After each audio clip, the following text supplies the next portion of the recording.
Voyager en avion, c'est synonyme de liberté, de découverte et parfois d'évasion totale. Mais cette liberté a un prix. L'avion est-il l'un des pires moyens de transport pour la planète? Est-ce un désastre écologique évitable? Dans cette vidéo, on va tout vous expliquer avec des chiffres, des comparaisons et quelques surprises.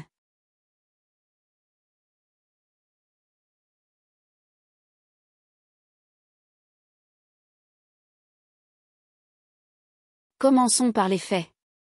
Un avion fonctionne au kérosène, un carburant fossile très polluant. En moyenne, un vol aller-retour Paris-New York génère près de 2 tonnes de CO par passager.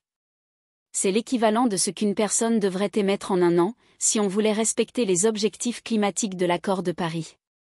Mais ce n'est pas tout. À haute altitude, les émissions ne se limitent pas au dioxyde de carbone.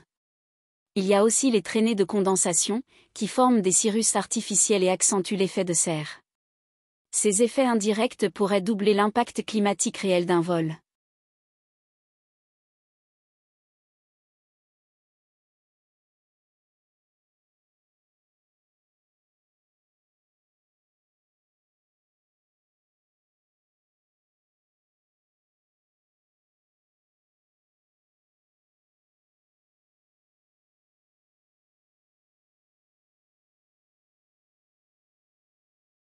Pour mieux comprendre l'impact de l'avion, comparons-le à d'autres moyens de transport.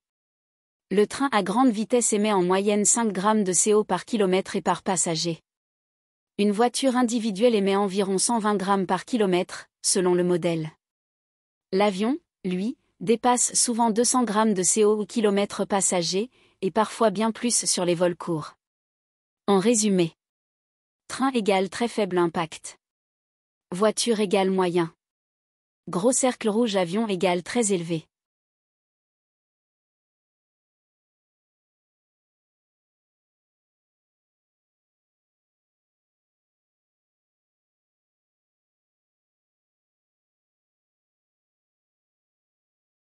Aujourd'hui, l'aviation représente environ 2,5 à 3% des émissions mondiales de CO. Ça peut sembler peu. Mais il faut savoir que seule une minorité de la population mondiale prend l'avion régulièrement. En fait, 1% des humains sont responsables de plus de 50% du trafic aérien mondial. Et le pire, c'est que le trafic aérien ne cesse d'augmenter, notamment dans les pays émergents. Si rien ne change, les émissions liées à l'aviation pourraient tripler d'ici 2050.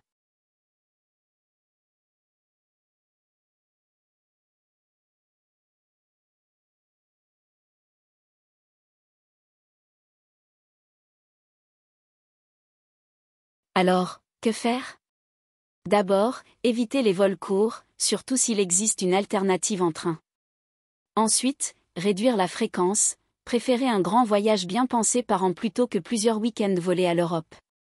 Choisir des vols directs, car les décollages sont les phases les plus énergivores. Enfin, il est possible de compenser ces émissions, mais attention, ce n'est pas une excuse pour continuer comme avant. Ce n'est qu'un outil complémentaire.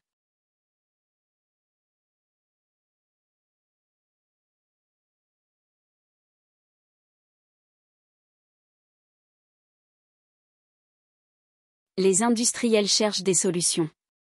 Des avions à hydrogène, électriques, ou fonctionnant au carburant durable sont en cours de développement. Mais il faut être réaliste, ces technologies ne seront pas disponibles à grande échelle avant 20 ou 30 ans. Et même dans le meilleur des cas, elles ne permettront pas de voler autant qu'aujourd'hui sans conséquences climatiques.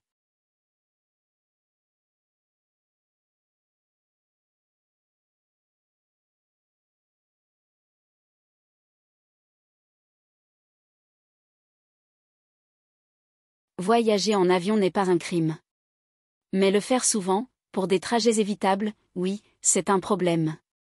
L'enjeu, ce n'est pas de culpabiliser, mais de réfléchir. Pourquoi on vole? Est-ce qu'on a une alternative? Est-ce que ça vaut vraiment la peine?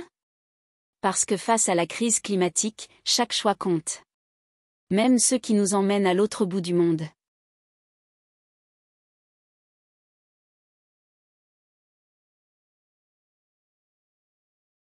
Si cette vidéo vous a appris quelque chose, pensez à liker, vous abonner, et partager. Et vous, votre dernier vol, c'était pourquoi? Dites-le en commentaire. Globe sur la zone Europe-Amérique Avion.